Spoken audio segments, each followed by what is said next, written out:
Olá, eu sou Giovana Cunha e você está sintonizado no TV TST, o programa que leva até a sua casa toda semana tudo que é notícia no Tribunal Superior do Trabalho. Hoje tem a estreia de 3 quadros. Você, telespectador, ganhou mais um espaço para interagir com o TV TST, é o Caixa Postal. Então faça valer seu direito e entre em contato com a gente pelo e-mail tv@tst.jus.br. A partir de agora, vamos fazer uma viagem pela história do direito e da justiça do trabalho. Fatos que marcaram a caminhada de empregados e empregadores, as conquistas, os desafios, as lutas e tem mais. Quer saber sobre as regras que regem as profissões? Então fique de olho no quadro Normas Coletivas. Vamos mostrar os direitos e deveres das categorias e dar dicas importantes para tornar o seu trabalho cada vez melhor. Gostou? Então não saia daí. O TV TST de hoje está cheio de novidades.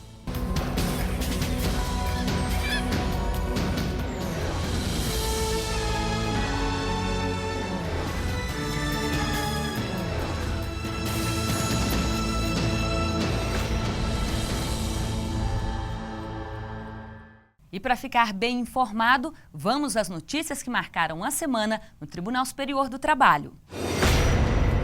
Um funcionário de uma empresa comercial na Bahia procurou a Justiça do Trabalho pedindo indenização por dano moral porque teve anotada na carteira de trabalho uma falta justificada com um atestado médico. Os ministros da terceira turma do TST condenaram a empresa a indenizar o trabalhador porque, de acordo com a CLT, é proibido fazer anotações desabonadoras na carteira de trabalho do funcionário. Além disso, a informação de uma possível doença do empregado dificulta o retorno ao mercado de trabalho. Uma empregada do Banco Bradesco da Bahia realizava o transporte de valores do banco de táxi ou a pé. Ela não tinha formação técnica para exercer a atividade e ainda não usava equipamentos de proteção pessoal. Por isso, entrou na Justiça do Trabalho pedindo indenização por dano moral. Na terceira turma do TST, o relator do processo, o juiz convocado Flávio Portinho Cirângelo, destacou que houve ato ilícito por parte do banco e, por isso, condenou o Bradesco ao pagamento de R$30 mil de indenização à funcionária. Um operador de empilhadeira buscou a Justiça do Trabalho pedindo pagamento de adicional de periculosidade. Ele levava de 4 a 5 minutos todos os dias para abastecer um cilindro de 24 quilos de gás natural de petróleo. Na quarta turma do TST, o relator do caso, o ministro Fernando Eizuono, ressaltou que o funcionário fica sempre em contato com substância perigosa e, por isso, tem direito ao adicional. Condenou a empresa ao pagamento do benefício ao empregado. Ele passa horas de olho no computador, precisa ser rápido na digitação, preciso nos cálculos e ainda atender um volume considerável de pessoas todos os dias. Eu estou falando do bancário, que deve estar bem atento no trabalho que faz. Um erro pode representar prejuízo. Por toda essa pressão, a atividade tem normas específicas que a repórter Ana Carolina Brito mostra agora.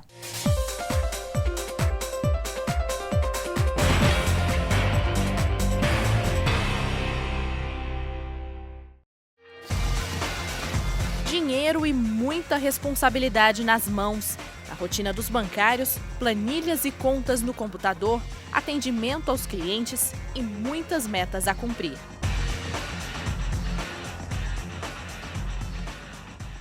Rodrigo é bancário há pouco mais de 8 anos. Desde então, já passou por diversos setores dentro da empresa. Ingressei numa agência no interior de São Paulo, via concurso. Depois fui aprovado em concursos, processos seletivos internos, que a Caixa chama, até chegar na área atualmente que eu estou. São processos administrativos de manutenção, criação de sistemas para comercialização de produtos e a operação deles no dia a dia, manter o funcionamento correto e fazer com que novas tecnologias também sejam aplicadas para essa comercialização. Hoje ele é responsável pela área de tecnologia do banco em que trabalha, um dos setores que mais tem crescido nos últimos anos dentro das instituições bancárias. Transações financeiras são realizadas em todo o mundo através do computador. A tecnologia no trabalho bancário hoje ela é de importância extrema. Todas as atividades estão baseadas em soluções tecnológicas, né? E com frequência a utilização dessas tecnologias é mais utilizada para realmente oferecer ao cliente, ao cidadão, comodidade e agilidade nas suas operações. Mas nem sempre foi tudo assim tão rápido. Com mais de 30 anos de experiência como bancário, seu Edil, aos 87 anos, lembra que naquela época as coisas eram bem diferentes. Na gíria bancária, a gente dá o nome que era feito tudo à unha. Você sentava ali, conversava, assinava um troço e tal, mas era aquilo e tá feito mesmo. Né? Você fazia tudo na caneta. Um risco e coisa e tal, não tinha máquina, não tinha nada. A única máquina que tinha é essa primitiva, que ainda tem uma aí, né? De bater assim, né? Depois saiu uma maquinazinha de contabilidade que também não tinha, né? As mudanças foram mesmo muitas. Desde então, as instituições bancárias aprimoraram os modos de trabalho, tendo a tecnologia como grande aliada.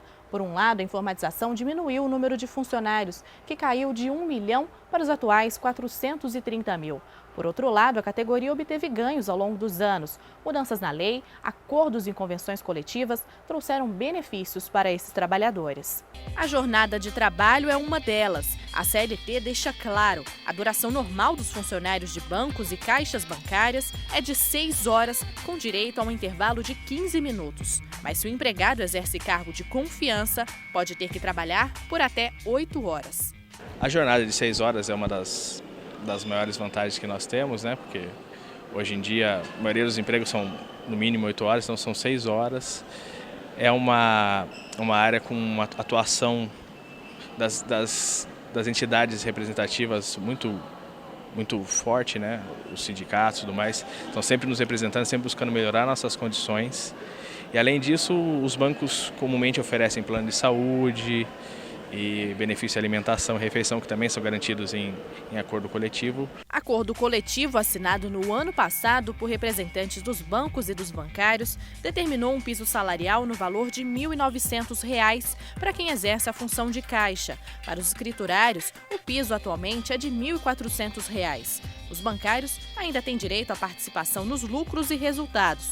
O plus no salário pode chegar até a R$ 2.800. O processo de contratação, que é um dos pontos principais do sindicato, né, fazer o acordo coletivo, a convenção. E ela, inicialmente, seria para a gente estabelecer os valores de reajuste salarial. Só que a gente sempre foi agregando benefícios e outras condições dentro do acordo coletivo. Então, nós fazemos uma discussão sobre saúde, então nós clausulamos. Uma questão sobre segurança do bancário, onde a gente vê que tem muito assalto, muito sequestro, então a gente também estabelece uma cláusula sobre isso. Então, nós buscamos abarcar nas negociações coletivas sempre mais assuntos do que apenas a questão salarial. E para quem não pode errar de jeito nenhum, os inimigos passam a ser o estresse, as doenças por esforço repetitivo, vários tipos de síndromes. A lista das doenças que afetam estes profissionais é longa e, por isso mesmo, não dá para perder de vista a saúde e a qualidade de vida.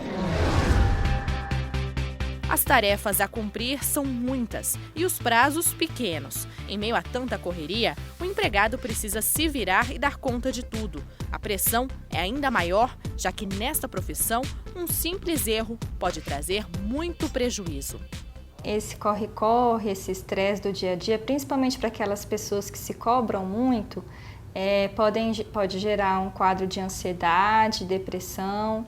Algumas vezes essa ansiedade pode evoluir também para uma síndrome do pânico, né? Então a gente tem que ficar atento a esses sintomas que podem aparecer nessas pessoas, nesses funcionários. O risco de assaltos é outro fator que traz preocupação para quem trabalha nas agências bancárias. Esses profissionais trabalham em meio a grandes volumes de dinheiro, o que chama a atenção de criminosos. Com essa preocupação, o acordo coletivo da categoria estabelece algumas regras para os casos de assalto. Nos casos de morte ou incapacidade permanente resultante de um ataque criminoso, os bancos devem pagar uma indenização no valor de pelo menos R$ 97.461. No período que o trabalhador estiver afastado pelo INSS, a empresa deve complementar o benefício previdenciário até o valor do salário do empregado. Além disso, o bancário vítima de assalto ou sequestro tem direito a atendimento médico e psicológico. Ele pode pedir a transferência para outra agência ou posto de atendimento bancário. O ideal seria que a empresa tivesse um departamento de saúde do trabalhador, né, em que esses servidores, esses funcionários, eles fossem acolhidos por esse departamento, tivesse um psicólogo, um psiquiatra. Pode ser feito também um trabalho em grupo, com palestras, né? Para reverter tudo isso, empresas têm incentivado os funcionários a realizarem exercícios em meio ao corre-corre do dia a dia. A prática da ginástica laboral é um dos caminhos para reduzir os impactos das atividades repetitivas e do estresse. São técnicas de alongamento para todo o corpo dentro do próprio local de trabalho.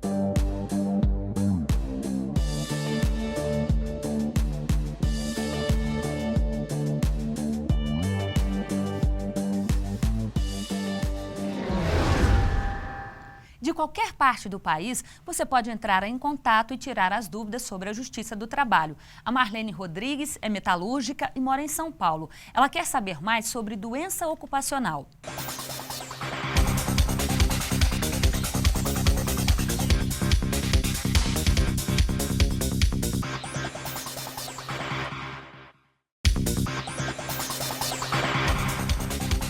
A doença ocupacional é a alteração na saúde do trabalhador provocada por fatores ambientais associados ao trabalho. Essas doenças são as lesões decorrentes da atividade que é exercida dentro da empresa e elas se equiparam ao acidente do trabalho. Então, quando a lesão tem relação direta com a atividade exercida ou com a profissão, essas doenças são consideradas como acidentes de trabalho. A doença ocupacional é a alteração na saúde do trabalhador causada pela exposição excessiva a agentes químicos danosos em curto, médio e longo prazo. Já o acidente de trabalho pode ser definido como de ação imediata, provocado por situações adversas. Com a inserção do artigo 21A, a Lei 8.213, passou-se a ter um fator chamado estatística nexo técnico-epidemiológico. O que significa esse nexo? Há um cruzamento entre a doença registrada no Cadastro Internacional de Doenças e a atividade profissional desenvolvida inserida no Cadastro Nacional de Atividades. Com isso, passou a ter uma presunção de que aquela doença equipara-se a um acidente de trabalho, porque aqueles fatores inerentes àquela atividade profissional normalmente desencadeiam aquele tipo de doença. Então, para todos os efeitos legais, presume-se que aquela lesão, aquela doença, equipara-se a acidente de trabalho.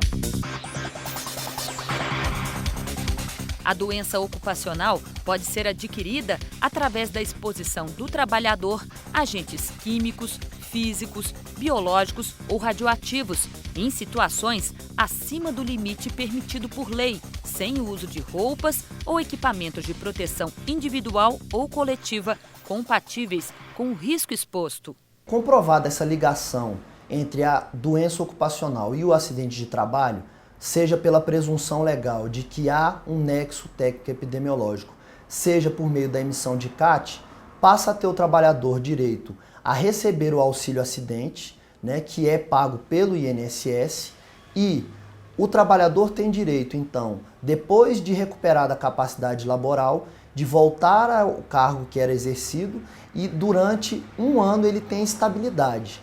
E, além disso, ele tem direito à indenização pela questão de redução da capacidade laborativa se for permanente ou pelos transtornos vividos em decorrência das consequências daquela doença. Faça como a Marlene e mande a sua dúvida para nós. O caminho é o e-mail tv@tst.jus.br. E não perca, daqui a pouco vamos às ruas esclarecer a população.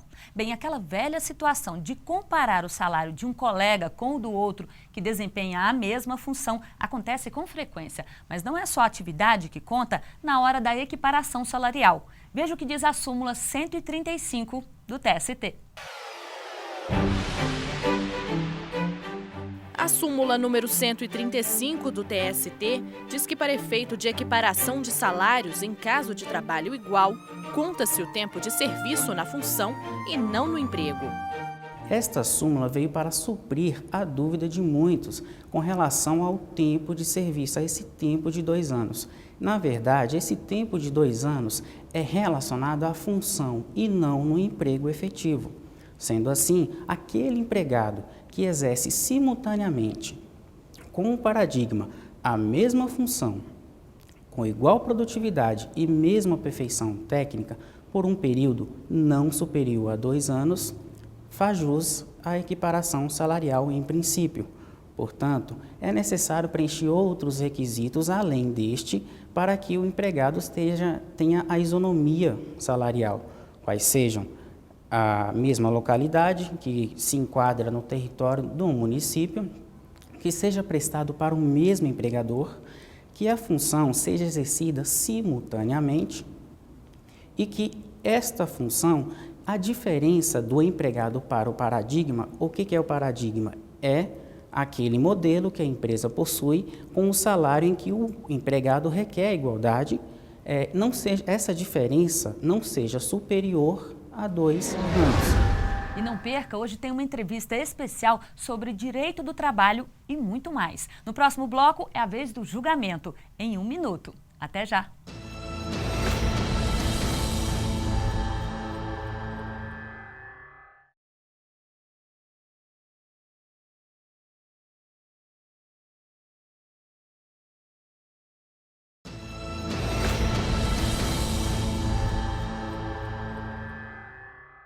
Veja agora o julgamento que foi destaque da semana no Tribunal Superior do Trabalho. Entenda o caso na reportagem.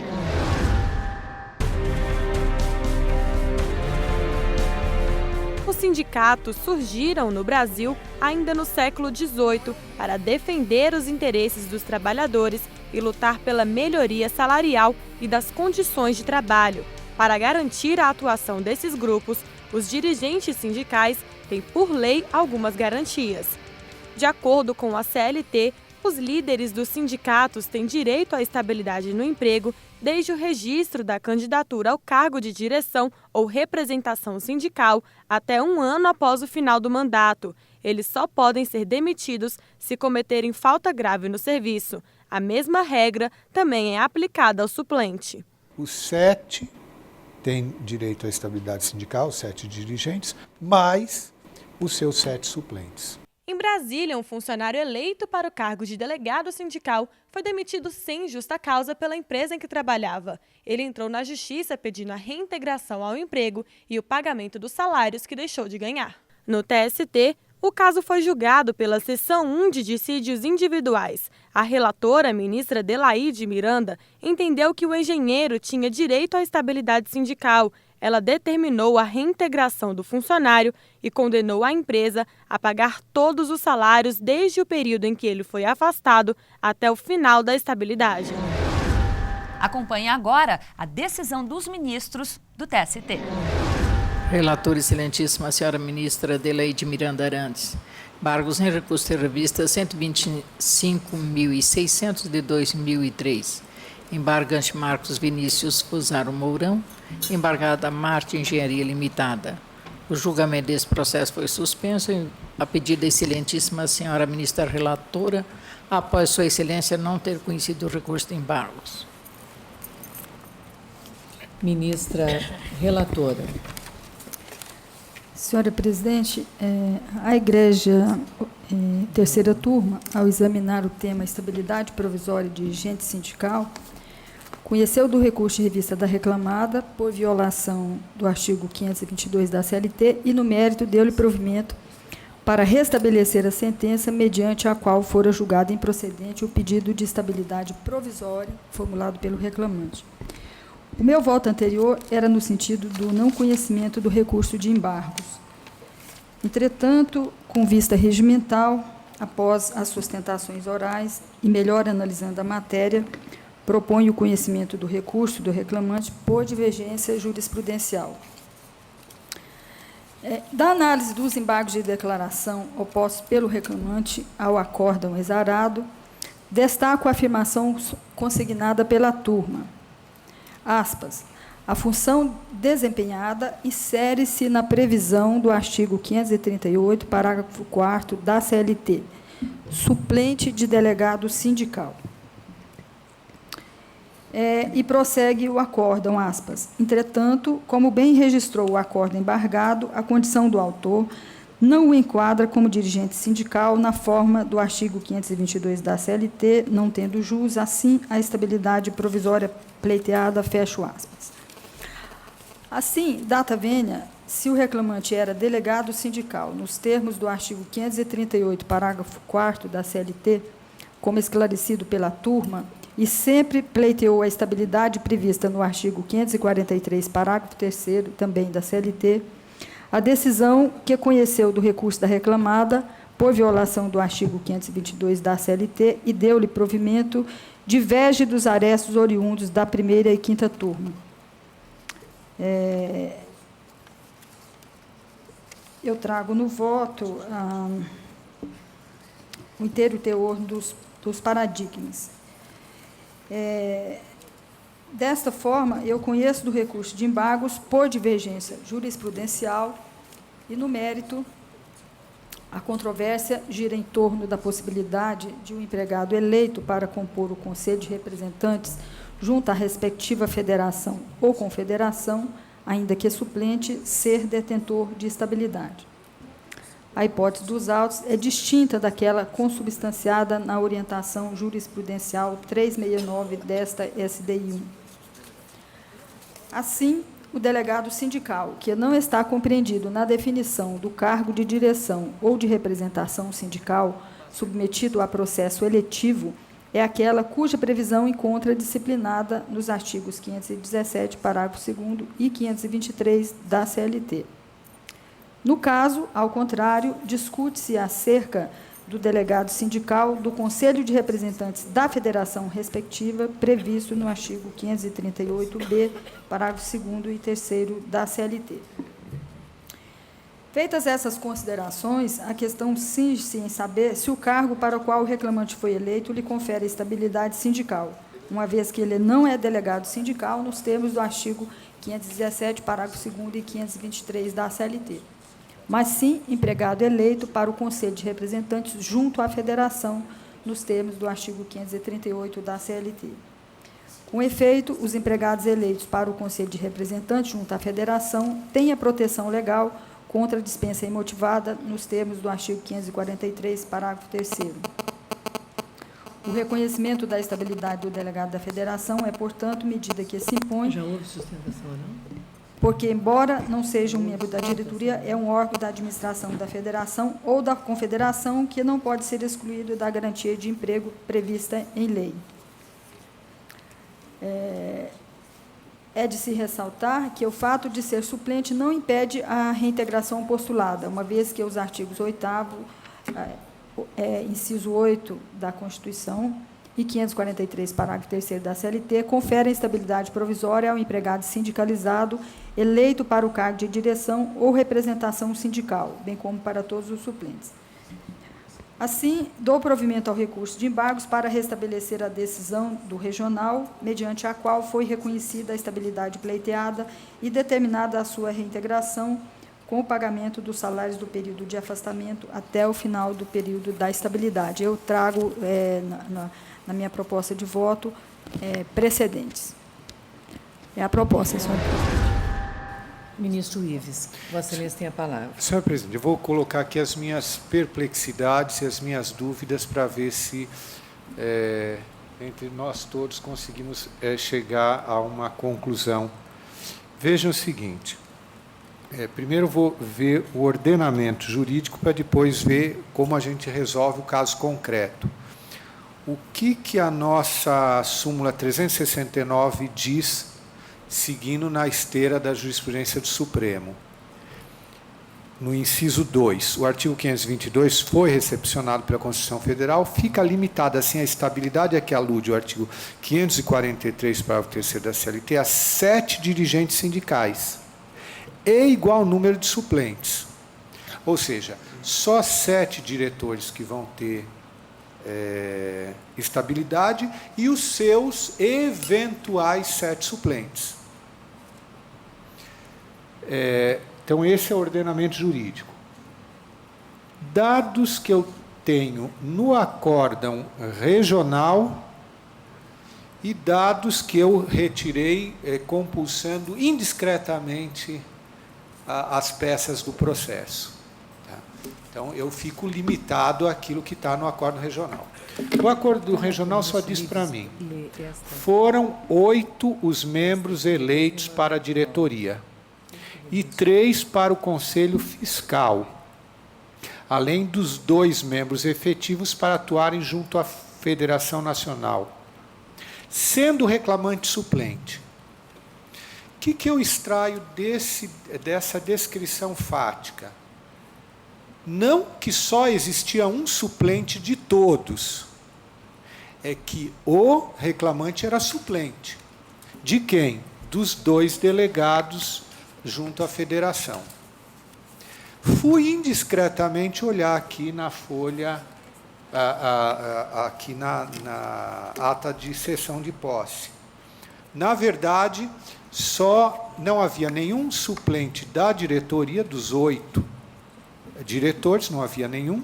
Havia 3 suplentes do Conselho Fiscal e 2 suplentes dos 2 membros dos 2 representantes junto à federação. As 2 questões que eu me coloco. Primeiro, dá para nós extrairmos da descrição do regional que só o reclamante era suplente? Não, porque eu até verifico que ele não era o único suplente de todo mundo. Segunda conclusão, se eu não posso extrair que só ele era suplente, eu não posso supor quantos suplentes havia, tanto que o dado fático é que havia 2 suplentes. Portanto, me faltam dados fáticos para dizer quantos suplentes havia, tanto na diretoria quanto nos outros cargos. E o nosso dispositivo diz claramente, 7 membros da diretoria têm direito e seus eventuais suplentes também têm direito. Ele é suplente de... A diretoria tem mais de 7 e ele é suplente de delegado junto à federação. Então, primeira dificuldade que eu tenho, falta de elementos fáticos para afirmar o meu juízo de convicção. Então, eu não conheceria desses embargos. Cabe-me votar e eu peço vênia ao relatora e acompanho o voto proferido pelo ministro Ives Gandra. E o faço pelos argumentos já aduzidos por Sua Excelência e considerando que o acordo embargado deixou registrado que o Tribunal Regional registrou que o sindicato possuía 13 dirigentes, que o reclamante havia sido eleito como suplente para atuar junto à federação. E prossegue o acordo embargado. Entretanto, a condição do autor não o enquadra como dirigente sindical, a teor do artigo 522 da CLT, motivo pelo qual não tem jus à estabilidade provisória pretendida. E, ao julgar os embargos de declaração, o acordo embargado acentuou, na hipótese dos autos, a Corte Regional consignou que o sindicato possuía 3 dirigentes e o reclamante havia sido eleito como suplente.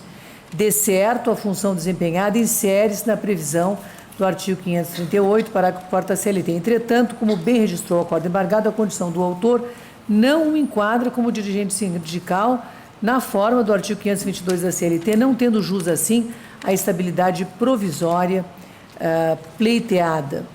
Ora, como que eu posso conhecer de embargos por divergência quando eu não tenho os elementos de fato necessários à incidência do suporte, não tem um suporte fático necessário à incidência da previsão contida no parágrafo 3º do artigo 543 da CLT, do artigo 528, ou mesmo do artigo 538, parágrafo 4º. Não há, portanto, considerando os termos em que posta a questão no acordo embargado, suporte fático que justifique a incidência da regra jurídica. Por isso que, com estas considerações, eu peço vênia à relatora e acompanho o voto divergente do ministro Ives Gandra, que não conhece dos embargos. E proclamo, sim. Só uma observação. Eu havia só aberto a divergência em relação à questão que eu realmente estava indo só na linha do artigo 522, só da linha do 522, tanto que por isso que não conhecia por causa da súmula 126. Aqui o ministro Lélio já mudou a linha da argumentação, levantando a questão do 538 e do 543, vinculado ao artigo 8º, inciso 8º da Constituição. Qual que é a minha preocupação? Nós vamos estar afirmando um precedente importante nesse momento. O que eu verifiquei, pedi aqui até para fazer um levantamento de precedentes aqui do tribunal em relação a essa matéria, o que eu verifiquei é que há precedentes no sentido de que também no caso de representação, a limitação a 7, tanto de 1 e 7 suplentes, se aplicaria. Eu vou só referir aqui, porque de qualquer jeito eu juntaria voto vencido, mas só para a gente ter consciência, né? Da primeira turma até do ministro Vieira de Mello, posso estar fazendo uma leitura equivocada, mas o que diz Sua Excelência na ementa? Recurso de revista, dirigente sindical, federação, estabilidade, número de dirigentes. O artigo 538-A, parágrafo 1º da CLT, estabelece que a diretoria da Federação dos Sindicatos Representativos da categoria será composta no mínimo 3 membros. Entretanto, tal dispositivo não limita o número de membros que devem compor o mencionado órgão. O artigo 539 do citado diploma consolidado, por sua vez, assevera que a administração das federações observará no que couber o disposto nas seções tal e tal. Nessa linha, o artigo 522 se aplicaria. Se dessa forma, em face da interpretação conjunta dos mencionados dispositivos legais da preconizada súmula 369 TST, somente 7 membros da diretoria da aludida federação gozam de estabilidade. O que eu verifico?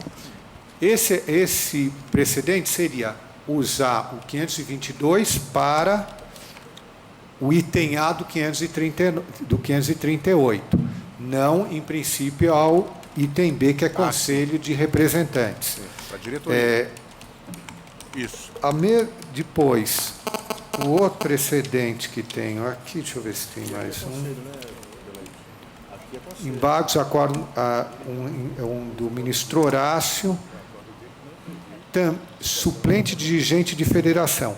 Então, realmente, quer dizer, a limitação que se admite ao 538 é em relação à direção, não em relação à representação. Então, por isso, eu vou, ministra Cristina, fazer como o ministro Brito Pereira fez em relação ao ministro Renato. Apesar de Vossa Excelência estar acompanhando a minha divergência, eu me convenço, nesse momento, vendo até os precedentes da Corte, que efetivamente não chegamos a tratar da questão do representante, tratamos da questão da limitação da direção, tanto do sindicato quanto da federação. E um dos argumentos que me fez aqui pensar em reformular o voto foi o argumento do ministro Augusto César, quando disse que nesse caso, e aí nós vamos ter que ver caso a caso, não é daqueles casos em que o Conselho de Representantes é formado por um número absurdo de representantes e suplentes. Aqui me parece que são 2 por sindicato com 2 suplentes. Então, ministra Cristina, pedindo a Ivênia e deixar a Vossa Excelência vencida sozinha, eu vou reformular e acompanhar a ilustre relatora. Eu proclamo que a sessão, por maioria, vencida a ministra Maria Cristina, conheceu dos embargos e deu-lhes provimento nos termos do voto da ministra relatora. E não perca no próximo bloco o quadro inédito sobre a história da Justiça do Trabalho, em 1 minuto. Até já!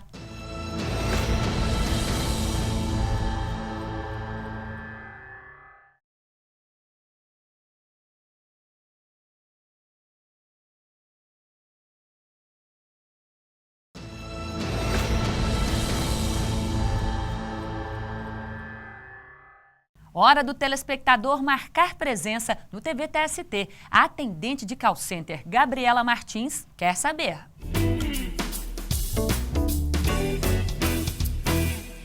faço tarefas que não faz parte da minha função e não recebo por isso. Isso é legal? Bem, a hipótese, tecnicamente, é de desvio de função. A pessoa é contratada, quando é contratada, o contrato ela o celebra para determinadas tarefas e atribuições e responsabilidades. Se ela faz além, obviamente é um desvio de função.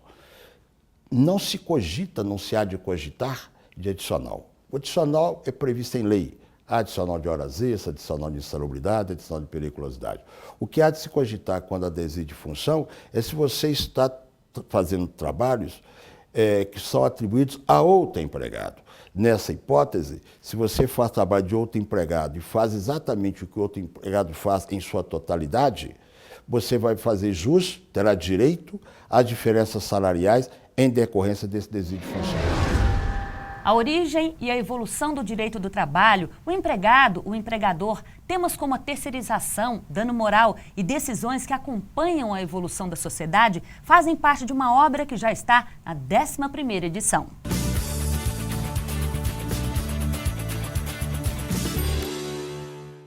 Eu converso hoje com o autor deste livro, Curso de Direito do Trabalho, escrito pelo ministro do TST, Maurício Godinho Delgado. Olá, ministro, muito obrigada pela presença do senhor.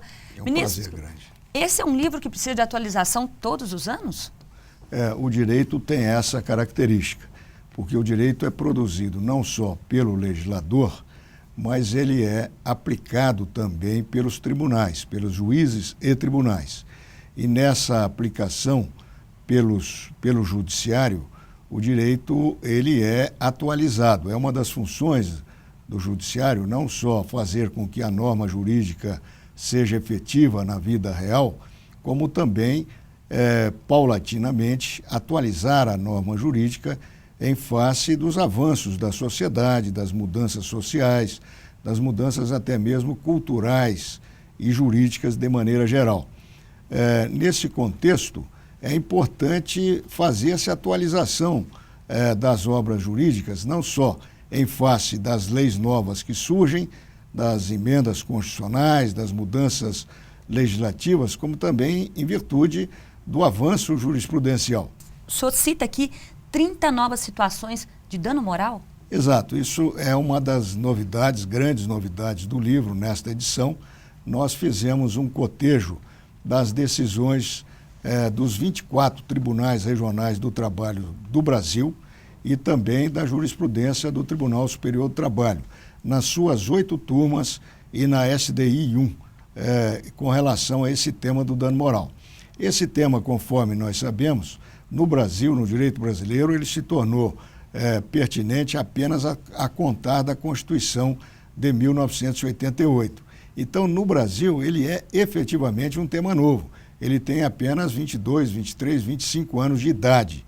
E, dessa maneira, o processo de construção jurisprudencial em torno desse tema é um processo ainda muito rico, muito vivo e com algumas modificações e avanços de grande significado.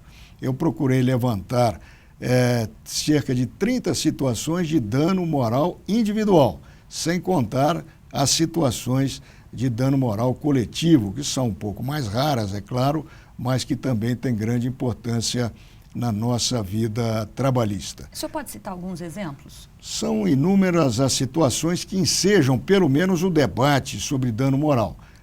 Além daquelas que são mais óbvias, ofensas físicas ou ofensas morais, eu diria que são mais tradicionais, mais antigas, nós as conhecemos já há muitas décadas, embora não houvesse no direito a previsão de indenização por dano moral nessas situações também, isso é uma criação realmente da nossa Constituição de 1988, mas o fato é que existem outras situações na vida empregatícia que podem ensejar o debate sobre a indenização por dano moral.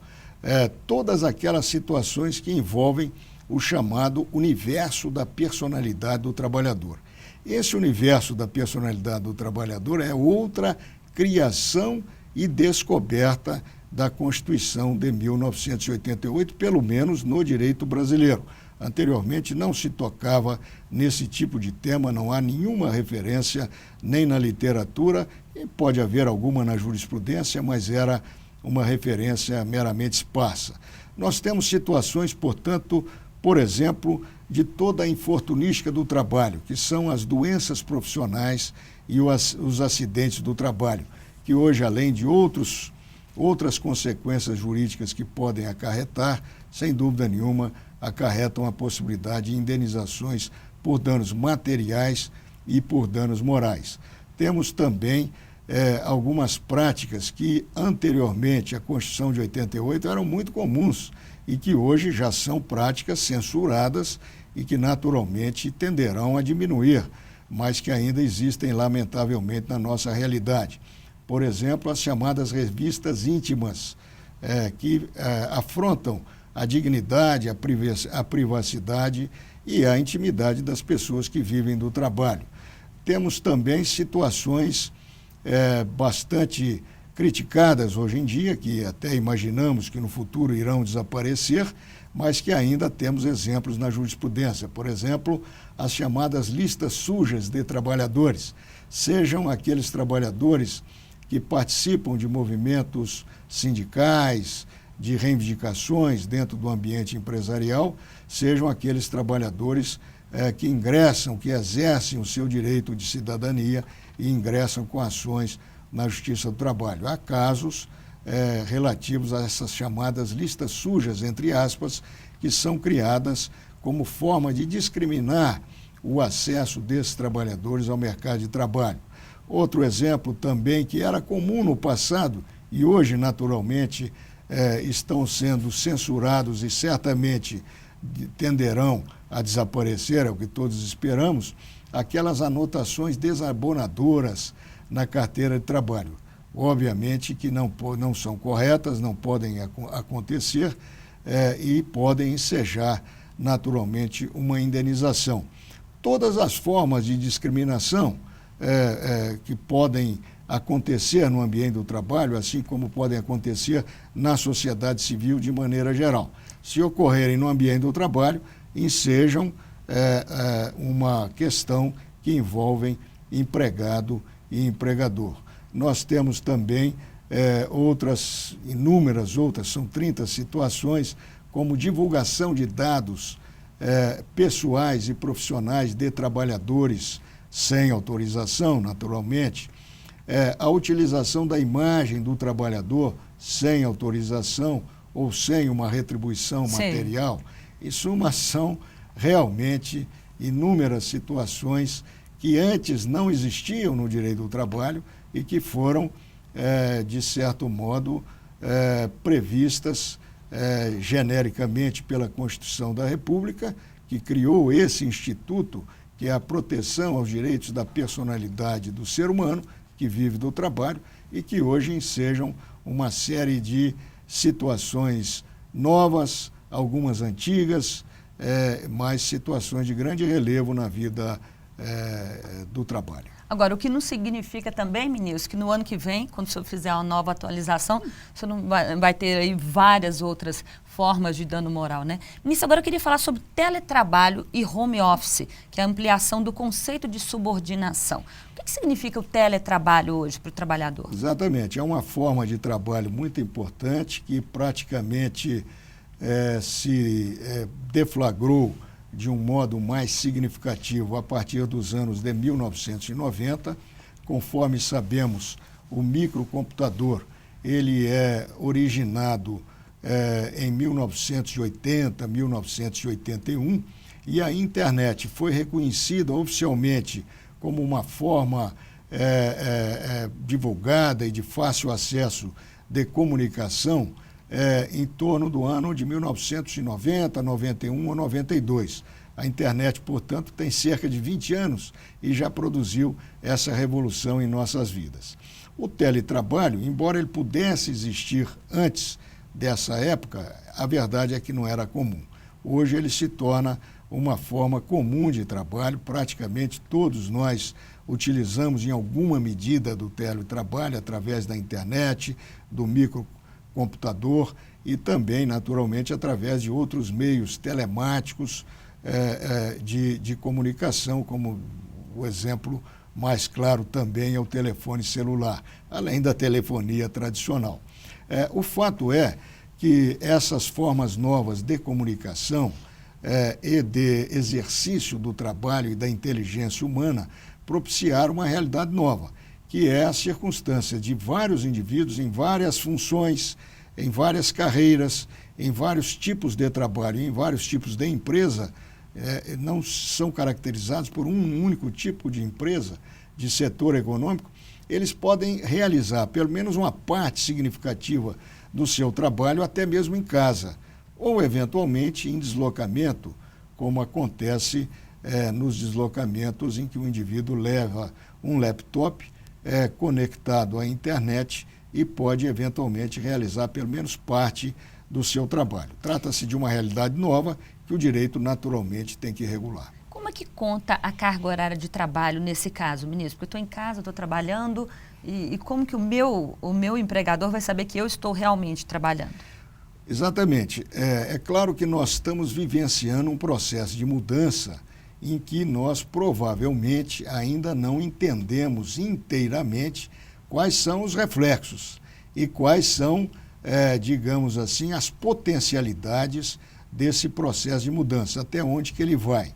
Mas o que me parece importante é que a jurisprudência brasileira, com muita sensibilidade, ela começou a dar tratamento jurídico às situações de teletrabalho, porque havia, principalmente na década de 1990, surgiu a ideia de que a circunstância de o trabalhador realizar as suas tarefas através do chamado teletrabalho tornaria incompatível a existência da relação de emprego, porque não haveria subordinação, uma vez que o indivíduo está na sua casa e naturalmente não tem como o empregador controlar efetivamente esse indivíduo dentro da sua casa. Eu acho que seria artificial nós imaginarmos uma situação em que haja um controle direto, efetivo, contínuo, como existe dentro de uma empresa onde nós temos instrumentos de controle muito abertos daquele que dirige o trabalho com relação àquele que presta o trabalho. Então, durante a década de 90, surgiu a ideia de que o teletrabalho iria extinguir a relação de emprego, porque não seria compatível com o direito do trabalho e com a relação de emprego. Felizmente, nesta primeira década do século XXI e nos últimos 2 anos também, a jurisprudência trabalhista tem enfrentado algumas situações concretas e também a própria doutrina produzida nas universidades, enfrentando também esta situação nova do teletrabalho. Outra corrente de interpretação surgiu, que me parece a mais alvissareira e a mais correta do ponto de vista objetivo, do ponto de vista jurídico, no sentido de que o teletrabalho muda algumas situações reais, mas não inviabiliza a existência da subordinação. Não inviabilizando a existência da subordinação, o teletrabalhador ele pode ser um empregado como os demais e, com isso, ter as proteções trabalhistas, que são proteções muito importantes, porque elevam o nível de civilidade nas relações humanas e sociais. O direito do trabalho é um direito da civilização moderna, é aquele direito que assegura um patamar que nós consideramos razoável de relacionamento entre aquele que presta serviços e aquele que toma os serviços prestados. Os dois são importantes, mas é preciso que haja uma conexão de respeito, né? Um patamar de contratação que seja digno para esse indivíduo que presta trabalho. Então, isso é bom também, porque a gente vai trabalhar por produtividade, né, ministro? Exatamente. A gente trabalha até mais feliz, né? Exatamente, dessa mais forma. Feliz, de uma maneira com maior bem-estar, mais à vontade, até do ponto de vista pessoal, do ponto de vista até qualidade de vida, da pode qualidade estar de vida, perto da família, pode dar uma olhadinha mais próxima aos filhos, não é isso? Dar um atendimento à dimensão pessoal e familiar, que é uma dimensão tão importante a todos nós, né? Inclusive aquele indivíduo que presta trabalho. Essa mudança é muito humana, né, ministro? Essa mudança é importante. Se ela não gerar uma falta de proteção trabalhista para o indivíduo que trabalha, o que eu acho que no Brasil está, felizmente, descartado, eu creio que ela só tem aspectos positivos. A verdade é essa. Mas isso muda a forma pela qual o empregador se relaciona com o seu trabalhador. É claro que não interessa mais quantas horas o trabalhador vai efetivamente laborar. Interessa a produção que ele realiza, se ele cumpriu ou não as tarefas designadas, sejam mediante uma produção específica, seja mediante um serviço realizado. Dessa maneira que se alterou a forma de subordinação nesses casos. A subordinação ela é mais, digamos assim, sutil, menos evidente, mas ela existe na medida em que o trabalhador, ele, mesmo dentro da sua casa, ele está conectado a uma dinâmica da prestação de serviço, de uma dinâmica de funcionamento da empresa. Ministro, muito obrigada pela entrevista do senhor e sucesso no lançamento dessa nova edição. Eu que agradeço, foi um prazer muito grande estar aqui participando desse programa da TV Justiça. Muito obrigado. E depois dessa aula de Direito do Trabalho, nada melhor que um passeio pela história para conhecer a origem dessa matéria que faz parte da vida de todos nós brasileiros. O Conselho Nacional do Trabalho. Veja a importância dele no quadro Memória.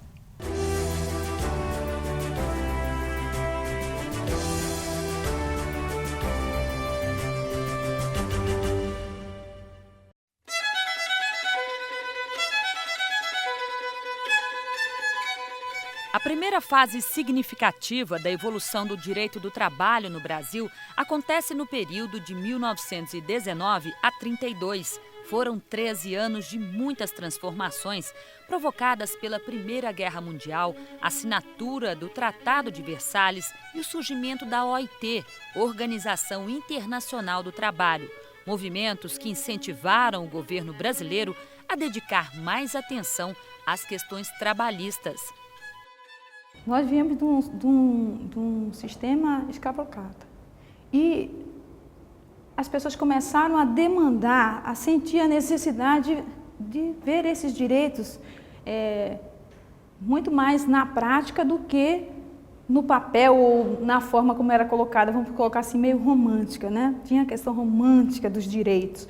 E aí eles começaram a ter essas exigências. E nessas exigências, aí a gente vê aqueles movimentos de greve, e aí foi uma necessidade, tanto fora do Brasil, quanto por esses movimentos fora do Brasil, que nós temos a questão da necessidade da criação de uma justiça voltada para a questão trabalhista. Em 1922, a Lei Estadual de São Paulo cria os tribunais rurais, compostos pelo juiz de direito e mais 2 membros, representando o locador e o locatário de serviços rurais. Esses órgãos despontaram como antecedentes da Justiça do Trabalho no Brasil, pelo fato de constituírem juízo especializado em litígios de uma relação de trabalho.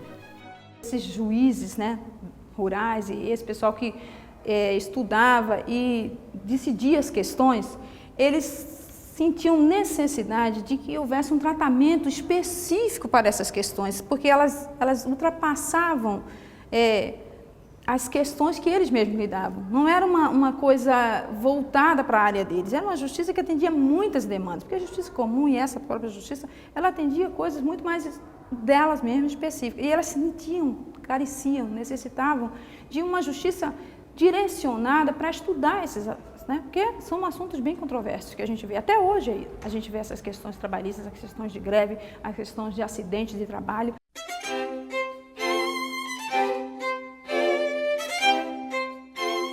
Em 1923, no Plano da União, nasce o Conselho Nacional do Trabalho, no interior do Ministério da Agricultura, Indústria e Comércio, na qualidade de órgão consultivo do Poder Público Federal relativo a matérias trabalhistas e previdenciárias. Foi uma das primeiras referências no enfrentamento oficial de questões trabalhistas pelo Estado Federal brasileiro. período que antecedeu a criação do CNT, ele foi movido por muitas dificuldades e controvérsias na questão da prestação de serviços, na relação de trabalho, e essas questões eram decididas pela Justiça Comum. E dentro dessa lacuna foi que foi criado o Conselho Nacional do Trabalho, que hoje são os nossos tribunais regionais do trabalho, que foram convertidos. O CNT foi convertido em TST, em 46, e os tribunais regionais que a gente conhece hoje, eles eram conhecidos como Conselho Regionais do Trabalho. Na década de 30, surgem de fato medidas oficiais efetivas na linha da instituição de uma justiça especializada em relações empregatícias no território brasileiro.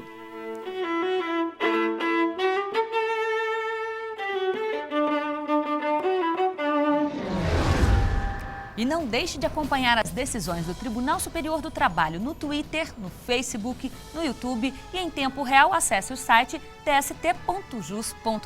Na semana que vem tem mais TV TST. Eu espero você. Até lá!